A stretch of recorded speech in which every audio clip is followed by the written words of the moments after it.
नमस्कार दोस्तों, मैं हूं प्रिंस। देश की खुफिया एजेंसी रॉ बौखलाई हुई है।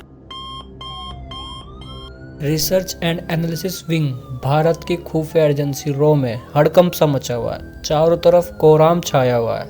यह बात किसी से छुपी हुई नहीं है कि एनएसए अजीत डोभाल और सीडीएस विपिन रावत जी के बीच में कितने अच्छा कोऑर्डिनेशन था। इन दोनों को अक्सर इसरो के युवा वैज्ञानिक और डीआरडीओ के युवा वैज्ञानिक को संबोधित करते हुए कई बार देखा जा चुका है, जिससे यह पता चलता है कि इन दोनों के बीच में कितना बेहतरीन कोऑर्डिनेशन था। ये दोनों चाहते थे कि भारत की सेना और इंटेलिजेंस आधुनिक वेपन से लैस हो, जो दुश्मन पर हर मोर्चे पर भारी पड़े।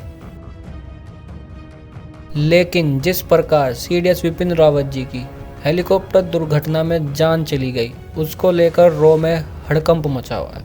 रॉ अब पूरी तरह से सीडीएस विपिन रावत जी के सपने को पूरा करना चाहती है। चीन और पाकिस्तान को उनकी हैसियत बताना चाहती है। पीओके को वापस लेना चाहती है। बदला लेने के पूरे मूड में आ चुकी है भारत की रॉ, और जिसकी अगुवाई खुद एनएसए अजीत डोभाल करने वाले हैं। आपकी जानकारी के लिए बता दें, जब भी भारत पर कोई संकट आता है तो भारत की खुफिया एजेंसी रॉ के कान खड़े हो जाते हैं। जिस प्रकार से सीडीएस विपिन रावत जी की दुर्घटना हुई, जी हाँ दोस्तों, किसी को कानों कान खबर नहीं लगती और भारत की रॉ अपने काम में लग जाती है। जैसे दुनिया के देशों के पास अपनी अपनी खुफिया एजेंसी है, वैसे ही भारत के पास रॉ मौजूद है। रॉ की गिनती एक बहुत शक्तिशाली खुफिया एजेंसी के रूप में होती है। ऐसा हम इसलिए बोल सकते हैं क्योंकि जब से रॉ की स्थापना हुई है, तब से लेकर अब तक रॉ ने भारत को कई बड़े संकटों से बचाने का कार्य किया है, वो भी बिना कोई ज़्यादा क्रेडिट लिए। और ये सबसे बड़ी बात होती है दोस्तों, जहां नेता सरकारी हैंडपंप लगवाने के बाद 5 साल तक उसका क्रेडिट लेते और चुनाव लड़ते और जीतते हैं, लेकिन रॉ के एजेंट कई बार देश को बड़े बड़े संकटों से बचा लेते हैं और दुश्मन को धूल चटा देते हैं। उन्हें कोई क्रेडिट नहीं चाहिए होता। ये देश के असल भक्त होते हैं दोस्तों। इस वीडियो में हम जो खुलासा करने वाले हैं, उन्हें सुनकर आपके रोंगटे खड़े हो जाएंगे। दोस्तों, हम सभी जानते हैं कि भारत के सबसे बड़े दुश्मन के रूप में हम चीन और पाकिस्तान को देखते हैं। इन दोनों की निगाहें भारत पर हमेशा ही तिरछी रहती हैं। इनकी हर साजिश को नाकाम करने का कार्य अब तक रॉ ने किया है। भारत की इस खुफिया एजेंसी की सबसे पहली उपलब्धि में बांग्लादेश मुक्ति संग्राम को देखा जाता है। आपकी जानकारी के लिए बता दें, बांग्लादेश मुक्ति संग्राम में इस एजेंसी ने सबसे बड़ा किरदार निभाया था। पाकिस्तान के 2 टुकड़े कर दिए थे और बांग्लादेश बनाया था। इतनी पावरफुल होती है देश की यह खुफिया एजेंसी रॉ। दोस्तों, भारत की रॉ के द्वारा कई बड़े ऑपरेशन चलाए गए, जिनमें भारत की जीत हुई। इन ऑपरेशन में प्रमुख रूप से operation cactus, operation Uri the surgical strike, operation Lal Dogra और ऑपरेशन स्माइलिंग बुद्धा जैसे कई बड़े ऑपरेशन शामिल हैं।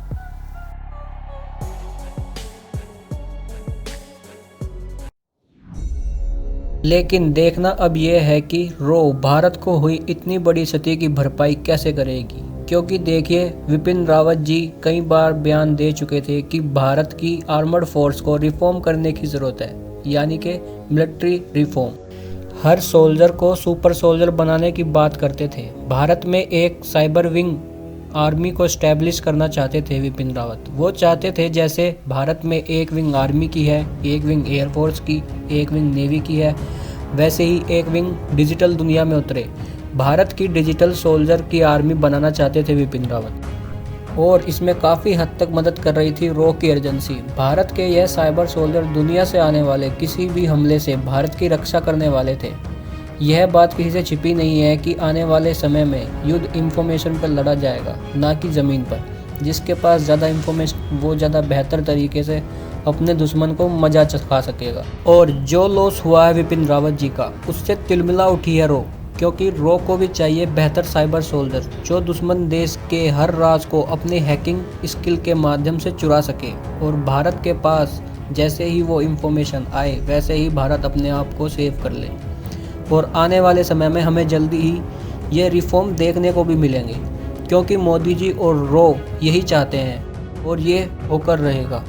अब देखना ये है कि रो, NSA अजीत डोभाल और मोदी जी ये मिलकर कौन सा एक्शन लेने वाले हैं, जिससे कि ये रुके हुए प्रोग्राम जल्द से जल्द पूरे किए जाएंगे और इसके बाद हमारे देश की आर्मी और भी ज़्यादा स्ट्रॉन्ग हो जाएगी। दोस्तों, ये थी करंट अपडेट्स रो के एक्शन के बारे में। वीडियो अगर आपको पसंद आई है तो शेयर करें, कमेंट करें, लाइक करें। चैनल पर नए हैं तो चैनल को सब्सक्राइब कर लें, बेल आइकन को प्रेस कर लें। Thanks for watching.